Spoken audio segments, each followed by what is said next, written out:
Hello, this is Chris Ballard. I am the camp director for the BGSU Kids Camp at the Rec Center. We got a request to do another cooking demonstration, so we're going to be doing that today for our activity. So I'm going to be showing you how to make overnight oats. If you want to come over here, and these are all the ingredients. We'll be making 3 different types, so there's a lot of ingredients. Everything will be listed below in the description, but we'll be making Almond Joy overnight oats is the first one. Blueberry chia overnight oats, and then a carrot cake overnight oat. So we're going to start with the Almond Joy. I'm going to have instructions right here. So all of these already have a half cup of oatmeal. Typically I'll recommend that you use old-fashioned oats or steel-cut oats for overnight oats. The quick oats are fine, but they don't last as long, get a little more soggy when you put them in the fridge. So we're going to start with our 2 overnight oats. It has the oatmeal in it already. And then we're going to do 2 tablespoons of chia seeds in each one. Most of the recipes that I do have chia seeds and hemp hearts or hemp seeds. So of everything that you'll see here, it can all be bought at Aldi, Kroger, Meijer. Hemp hearts are the only thing that are a little less common, so I get these on Amazon. You can get them at other Whole Food type stores, but this is something that might not be in your household currently. So after the 2 tablespoons of chia seeds, we'll do 2 tablespoons of the hemp seeds. If you don't have the hemp seeds, you can replace it with flax seeds or more chia, or even just leave it out. And then next we're going to do 2 tablespoons of almonds.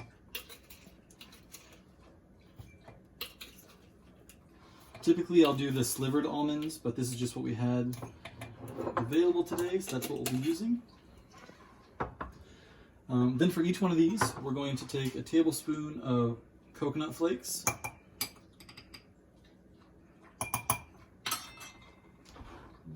And then I'm going to take some cocoa powder and do a tablespoon or a teaspoon of that.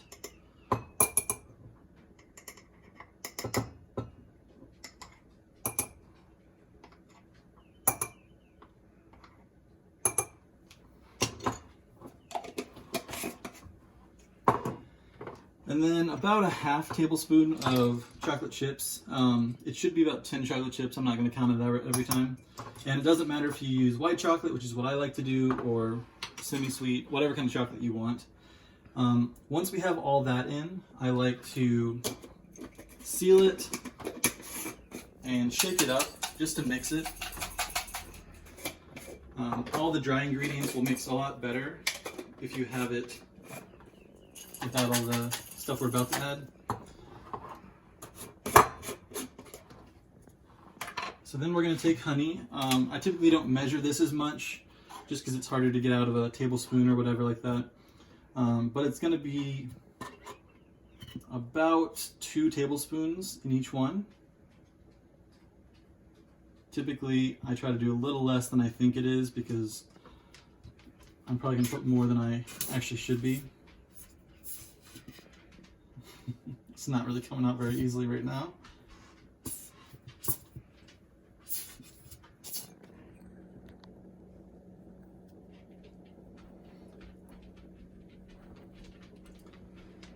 Then we're going to add our milk. So you can use whatever kind of milk you want. I typically try to get the almond milk or coconut milk or the almond coconut blend. But for the Almond Joy especially, I'll try to use coconut milk. And we're going to do, I typically will fill up a cup, not quite full. The recipe calls for 3/4 cups, but typically it's better to have a little bit more in this recipe. So once you have that all done, you can just kind of mix it.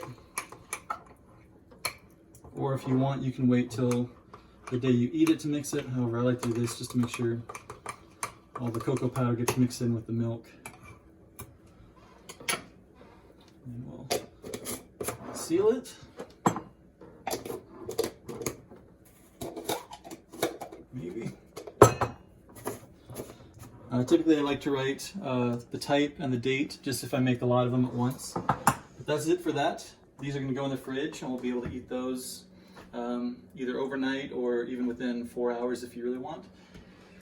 Next, we're going to do our blueberry chia seed overnight oats. So again, start with a half cup of oatmeal.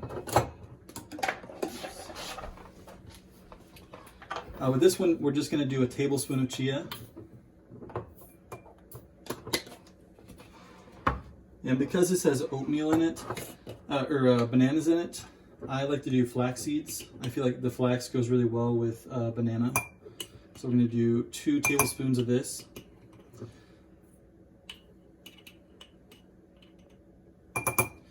Chia seeds, hemp parts, and flax seeds are all really good sources of protein that are really easy to add into stuff like this and don't have much of a flavor, but have good benefits and enough flavor to where it's worth adding them. We're going to do, it says a tablespoon of cinnamon. I typically don't measure this out as much, just kind of shake some in. All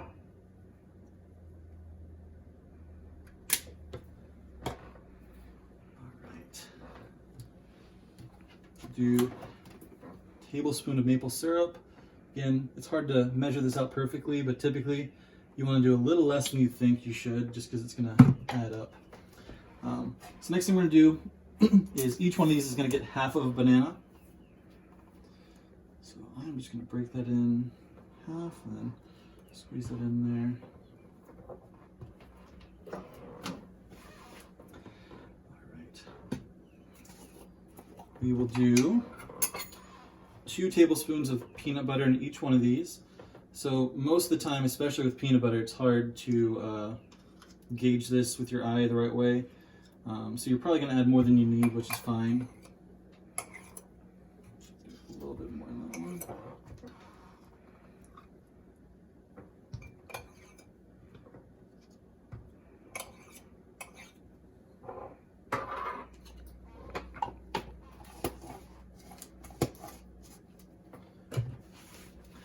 And then I'm going to do just normal almond milk for this one.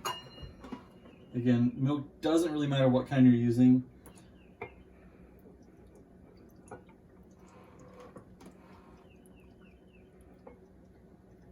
This one I do try to do a little bit less than I did on the other one, so about 3/4 cup. And I'm actually going to mix this one now. And with this one, try to squish the bananas as best you can. If you want, you can start by putting the banana in first and kind of mashing it against the bottom. It's not really necessary.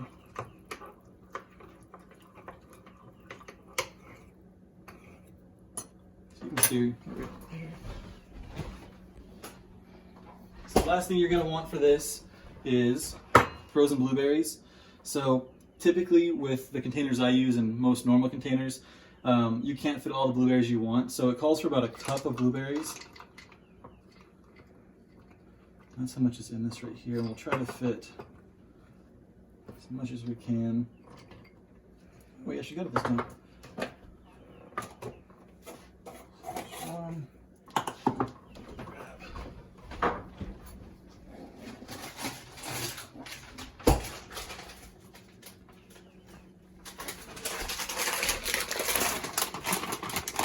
I'm not even going to measure, I'm just going to pour it until it's full.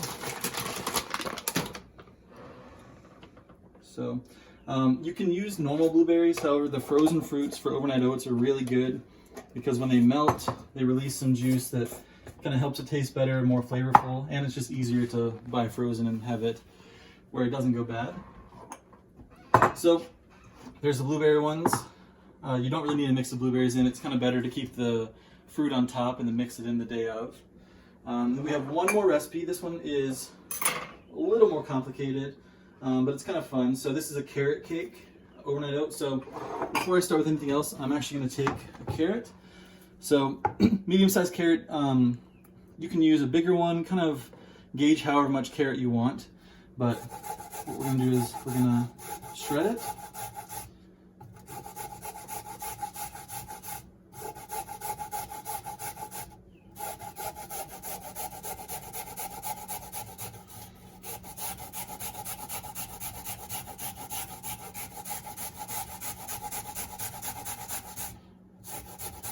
That's probably good enough.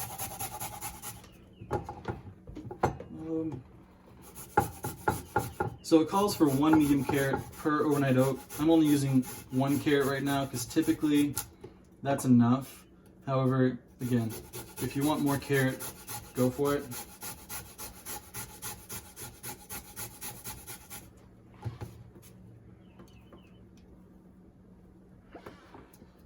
Alright, so put these to the side real fast. So, like most of the other recipes, we're going to start with our half cup of oatmeal.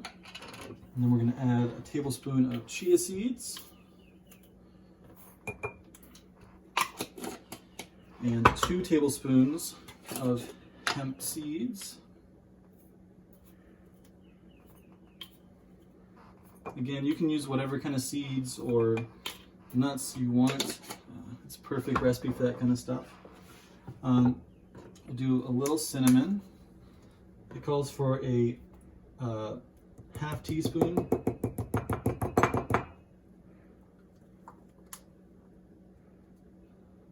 Again, you can measure this out if you want.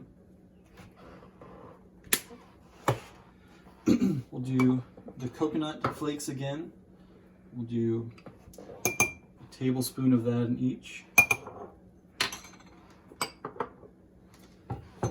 So I'm going to do the carrot. Again, it calls for a whole carrot for each one, just because I feel like that's not necessary right now. I'm just going to do about a half carrot each one.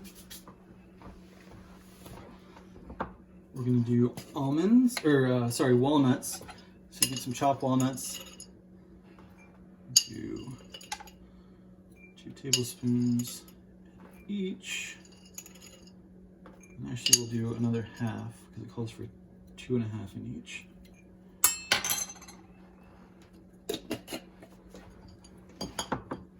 We're going to take vanilla extract and we're going to do a half tablespoon.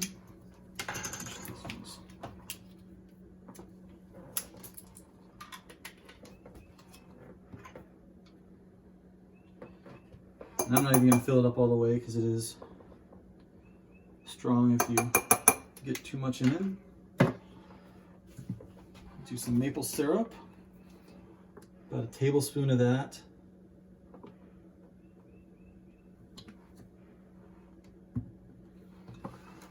And then it calls for a 1/4 cup of raisins. Actually, let me get a few more raisins.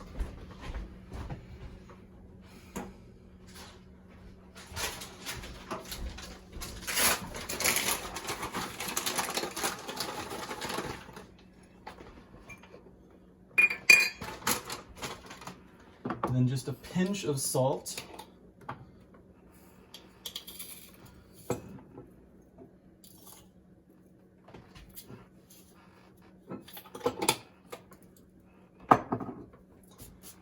And we're going to mix that up a little bit.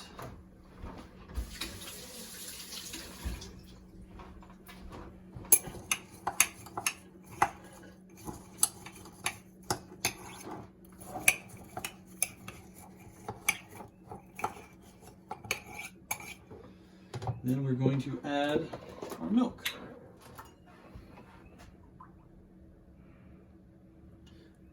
So this one also is going to be almond milk for me, and then about 3/4 cups. With the carrot especially, because they're kind of moist in there, you don't really need to add too much milk. Stir it up a little bit more.